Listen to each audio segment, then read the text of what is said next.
Account. Account can mean a place where you keep your money or an explanation of something that happened. I have a bank account where I save my birthday money.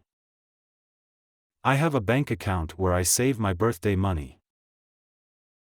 My teacher asked me to give an account of what happened on the field trip. My teacher asked me to give an account of what happened on the field trip. To play the game online, I need to create an account with my email. To play the game online, I need to create an account with my email.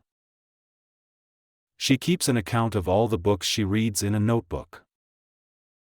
She keeps an account of all the books she reads in a notebook. His account of the funny event made everyone laugh. His account of the funny event made everyone laugh.